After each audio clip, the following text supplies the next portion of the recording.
In today's intellectually stimulating, emotionally uplifting and spiritually fulfilling video, I'm going to answer a question from you.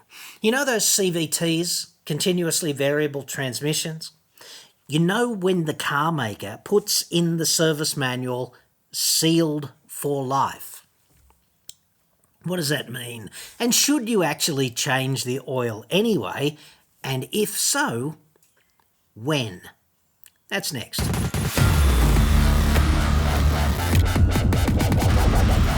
I'm John Cadogan from AutoExpert.com.au. New cars cheap, but Australia only.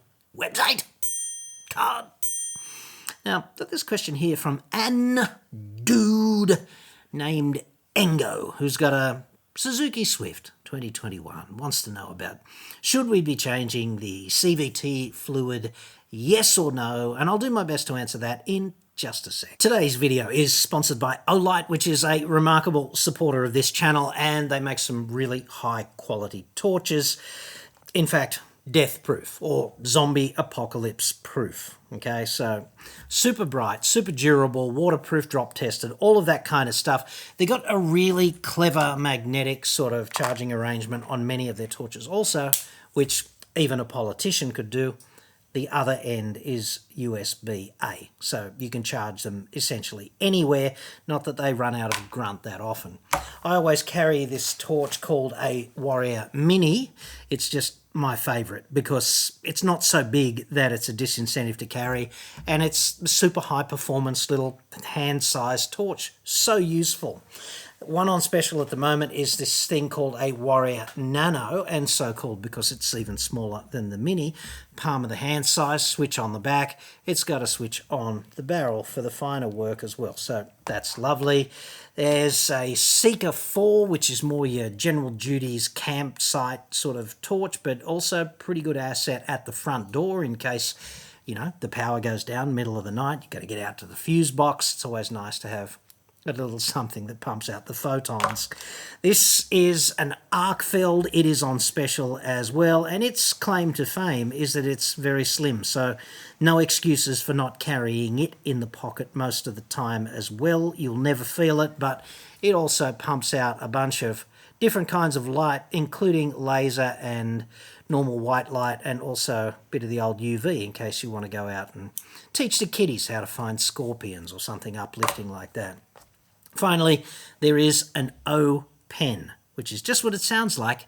It's a pen that is also a torch.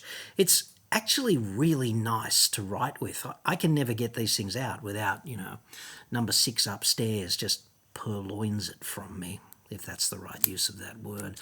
Bolt action as well, so that's nice. They also do a range of utility type general purpose knives. This one I'm going to say is a Robato, and I think it's a number 3, which is my favourite O knife.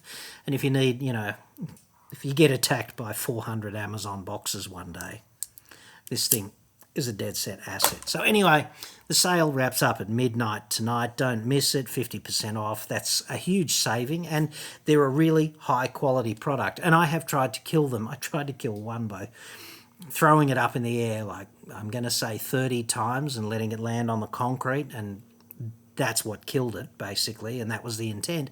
But it's the only Olight I've ever had that died, so that's got to say something about the quality of the product over several years now. Anyway, links to all that stuff in the description.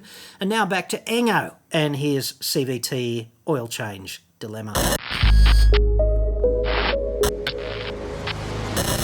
Okay, so according to Engo, for the second and third logbook, I've tried a couple of different service centres which did an okay job. Well, yay, service centres. On this occasion, my third logbook service, when I inquired about if they checked the condition of the CVT transmission oil, I was told they don't touch CVT transmissions, and that included changing the oil. They told me it's a quote-unquote life oil, and that therefore didn't need maintenance. I'm calling bullshit on that. Just, not that you were told that, Engo, but these facts, I don't agree with them. That's crap, in my view. Since purchasing the car, I've found out that Suzuki uses a Jatco transmission, which have been troublesome in past years. Okay, so the thing about sealed for life, right? What does life mean? Does it mean when the transmission shits itself and the vehicle's out of warranty? Yeah, I think that's what it means. So you got to understand with CVTs in particular, there are very sort of harsh operating physics, right? So we might as well get the ghetto physics out of the way. CVT transmissions, the ones that drone on endlessly seemingly, are operating on a set of expanding and contracting V-type pulleys. And instead of a rubber belt in between these pulleys that continuously change the gear ratio according to the load type demands on the powertrain, is a steel belt, like it's a woven steel belt, but it's a precision arrangement. There are precision surfaces on the pulleys, and the belt is a precision item as well. And you can appreciate that when metal rubs on metal, that's generally bad, and wear rates are very high, even if there's some significant heat treatment and hardness of the surfaces that touch one another. So just using this as an example, these are two precision surfaces, 1, 2, 3 blocks, very useful around the fat cave. They feel pretty nice when they rub on each other, but if you press them together really hard and tried to transmit some sort of shearing force, if you tried to push one along using the other one, then that would end badly very quickly, right? Because of the interaction of metal on metal. And that's why you need oil in this kind of transmission. And you can see that these surfaces are so precise that if I rub them together just right and get the air out, that's a neat trick. So that's kind of the nature of precision surfaces. But with something that's got to do millions of cycles, millions of revolutions, got to transmit hundreds of Newton meters from the crankshaft pulley to the gearbox output shaft pulley, then you're going to need oil to make those precision surfaces live acceptably. And it's got to be pretty special oil, because what's carrying the shear force from the bit that's doing the driving to the bit that's being driven, i.e. from the crankshaft pulley to the belt, is the oil, okay? The shear is carried by the oil, and that sets up incredible loads on very thin films of that gearbox oil, right? And it's a miracle that they can make it last for 50,000 Ks or 75,000 Ks, something like that.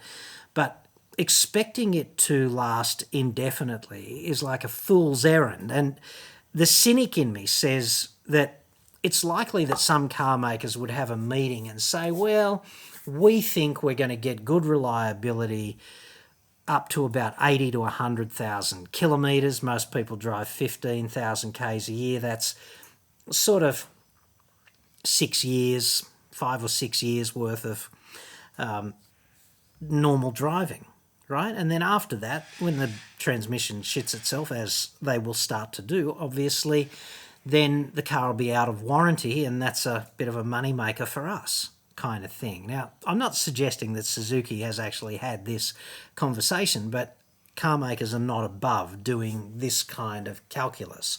And in fact, when you go overseas to overseas websites, I went to a Nissan website in Boulder, Colorado, and they sort of said, they didn't do it in kilometres, but they said sort of 50,000 miles, which is 80,000 kilometres.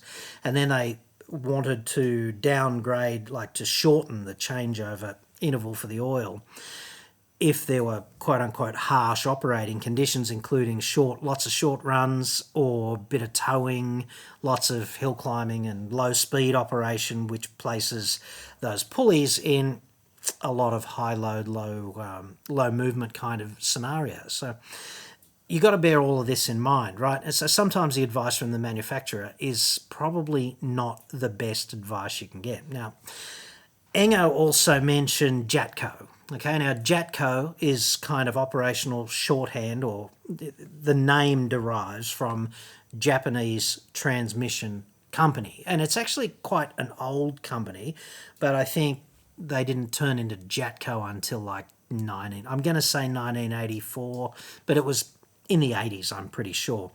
They're actually 75% Nissan owned, 15% Mitsubishi Motors, and 10% Suzuki. So that's all they do is make CVT transmissions, right?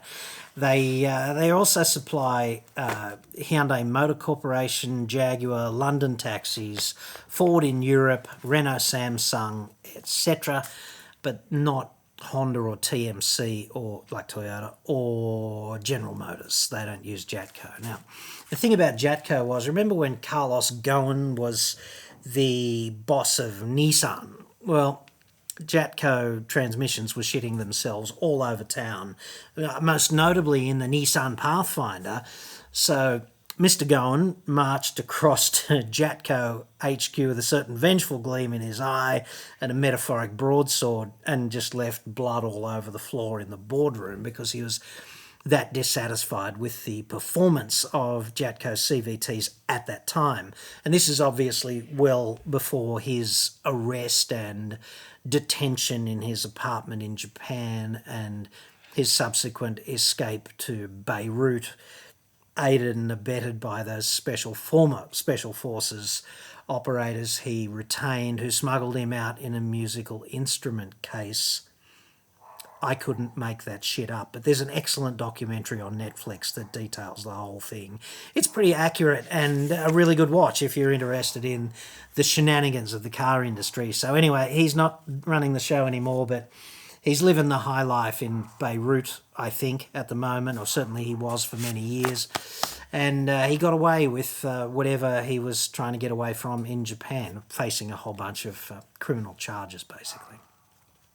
They don't extradite back to Japan. Anyway, Engo goes on. I've only done 21,000 Ks in the roughly 3 years I've had her, and only drive fairly gently. Good on you. Gentle driving improves the longevity of basically everything, so yay. I can see no information on problems with this transmission in the Suzuki cars, but the user manual does say to check the condition of the oil every 2 years and to change it at 75,000, but does not mention a time interval. Well, what I want to know is, how do you check the condition of the oil? You could check the level, but exactly how are you going to check the condition of said oil? That sounds like bullshit advice to me. 75,000 Ks is 5 years, okay? So time or distance, whichever comes first. I think the default presumption these days is that 1 year is 15,000 Ks. So if you see 75,000 Ks on something and you don't drive very much, 5 years. 60,000 Ks, 4 years. Like that, dude. That's how this works. Engo goes on and says, apparently Nissan use a similar transmission. Yeah, because Jatco, And one website recommends a fluid change every 5 years to be safe and to extend the life of it. Can you recommend an independent mechanic with experience in these transmissions or cars? One particular service centre in Brookvale is the closest service centre to our town and we all live, and based on my experience with service departments in the past, I'm reluctant to use them. Any advice? SE. Would be sincerely appreciated, John. Well, I'd say thank you for your question, Engo, except it might motivate others to write in, and I have no need of that, no burning desire, as discussed. So, look, the easiest way to find a specialist near you in Australia would be to contact the AAAA, the Australian Automotive Aftermarket Association. They've got the AAA. Just Google that and you'll find them. They've got a contact page and just say, hey, I live wherever you live, and what you're looking for, transmission specialist, whatever, radiator specialist, and I'm pretty sure they'll point you in the right direction. They've got thousands of members, and at least those members conform to a certain set of standards that allow them to be part of that organisation. So you'll probably get a referral to a decent shop if you contact the AAA. I've had some dealings with them before, and they're a pretty impressive mob because they're always up against the car industry. The car industry wants to secure basically exclusivity of servicing on its vehicles, and the AAA have members who are independent, and you've got to make some decision with servicing your car. Like, when it's in warranty, maybe it makes decent sense to get the car serviced by an authorised dealer. But when the warranty runs out, you have to say to yourself, do I really want to keep paying dealership prices? Because for many years I used a local mechanic up the road before he got the shits with working on modern cars. And he is a really good operator, but he only works on the classic stuff now. And the salient difference is that when you go to a dealership with a new car, some, concierge meets you and takes the keys, and then you get the car back and they read off the script about what was allegedly done, and you never get to talk to the dude who's had his hands on your car. And that's a really valuable experience in my view, because dude who's had his hands on your car can say, look, I've noticed this and this and this, and it's not worth doing anything now, but come back in 3 months because, that's about, I know how you drive and blah, blah, blah. And, and that's a really efficient way of doing it. Whereas with a dealership, you don't get any of that. They just go purely by the book. And, if your brakes, for example, are toast, then they get replaced. But if they're down to a particular margin, that means they might be toast in 12 months or 15,000 kilometres, which is the service interval for the car, they change them out, even if they've got 6 months left in them. Okay, and obviously the bunny who pays for the 6 months of remaining life that you just threw away is you. Okay, so for all these reasons, it can be a really good idea to use an independent mechanic for various things, and I'd suggest that in many cases with things like transmissions where they say sealed for life, that's just a convenient thing for the car company because it alleviates the service department of responsibility for condition monitoring the oil, and it also opens the door to life of the transmission might be 100,000 Ks. They more or less all crap in the bed at that time, and they've never checked the oil, but they might last for 150 if you changed it every 50. So I think that's what we're up against with CVTs, and that oil, like the oil for CVTs started out expensive when CVTs were first released, but it's not that expensive now. I just looked at Supercheap, okay? There's various 4-litre types of CVT oil, and they're all, between $70 and $100, basically. And it's very important to match the oil with your transmission, don't just guess. But for $100 worth of oil, let's say, and I don't know, half an hour up on the hoist at a local mechanic, it's not bad insurance, especially if you get another 50,000 Ks out of your CVT. And of course, further upstream from that, you should ask yourself, what sort of transmission does my car have? And what sort of use am I going to put it to? And are those two things neatly aligned? Because if you want to do a bunch of heavy towing, I'd suggest CVT, bad idea, But if you just want to drive to the shops a couple of times a week and down to the station, pick the kids up, whatever, for a little run around like a Suzuki Swift, then good idea. There's nothing wrong with that. And they're very fuel efficient, right? That's the reason CVTs became so prolific. So you might experience them just droning on a little bit. And if you're a driving enthusiast, that might drive you batshit crazy. But if you're just a normal dude with a car, and it's just transport, then you're saving fuel every time that CVT is turning and burning. But you should not underestimate just the miraculous job that the oil is doing in a CVT. And, people expect machines to last forever, but the second law of thermodynamics is kind of like the Matrix. It's everywhere. You have to see it to believe it, however, and doing a bit of preventive maintenance like that every 50,000 Ks even, which is 3 or 4 years of normal driving, it's a good idea.